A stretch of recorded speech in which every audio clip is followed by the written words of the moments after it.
കല എന്ന സാംസ്കാരിക സംഘടന കുവൈറ്റിൽ വിന്റർ ഫെസ്റ്റ് സംഘടിപ്പിച്ചു. സംഘടനാ പ്രസിഡന്റ് അനൂപ് മങ്ങാട്ട് ഉദ്ഘാടനം നിർവഹിച്ചു. വഫ്രയിലെ വിവിധ ഫാമുകളിലെ കർഷകർ, വില്ലകളിലും വിവിധ ശാലകളിലും ജോലി ചെയ്യുന്നവർ ഉൾപ്പെടെ വഫ്ര യൂണിറ്റ് അംഗങ്ങളുടെ നേതൃത്വത്തിൽ ആയിരുന്നു വിന്റർ ഫെസ്റ്റ്. തദ്ദേശീയമായി ഉൽപ്പാദിപ്പിക്കുന്നതും വളർത്തുന്നതുമായ പച്ചക്കറികൾ, പുഷ്പങ്ങൾ, അലങ്കാര മത്സ്യങ്ങൾ, വളർത്തുപക്ഷികൾ, വിവിധ മത്സ്യ മാംസാഹാരം എന്നിവയുടെ പ്രദർശനവും വിപണനവുമായിരുന്നു പ്രധാന ആകർഷണം. കുട്ടികളുടെ അമ്യൂസ്മെന്റ് പാർക്ക്, വടംവലി തുടങ്ങിയ വിനോദങ്ങൾ കാഴ്ചക്കാർക്ക് ആവേശമായി. നാടൻ വിഭവങ്ങളുടെ ആഹാരശാല തനി ശൈലിയിൽ ക്രമീകരിച്ചതും ഒരുക്കിയതും ഏറെ വ്യത്യസ്തമായിരുന്നു.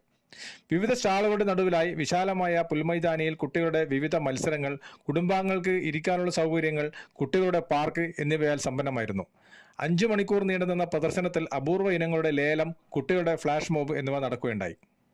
ആക്ടിംഗ് സെക്രട്ടറി ബിജോയ്, മേഖലാ സെക്രട്ടറി തോമസ് സെൽവൻ, മേഖലാ എക്സിക്യൂട്ടീവ് അംഗം വി ഡെങ്കൻ സ്വാഗതം ആശംസിച്ച ഫെസ്റ്റിവൽ പ്രോഗ്രാമിന് കോർഡിനേറ്റർ മധു വിജയൻ നന്ദി രേഖപ്പെടുത്തി. കുവൈറ്റിലെ പ്രവാസി കുടുംബാംഗങ്ങൾക്കും ക്യാമ്പിൽ ജോലി ചെയ്യുന്ന തൊഴിലാളികൾക്കും മാനസികമായ ഉല്ലാസത്തിനും വിനോദത്തിനും ഇടമൊരുക്കിയ ഫെസ്റ്റിവൽ നിരവധി ആളുകളുടെ പങ്കാളിത്തമുണ്ടായിരുന്നു.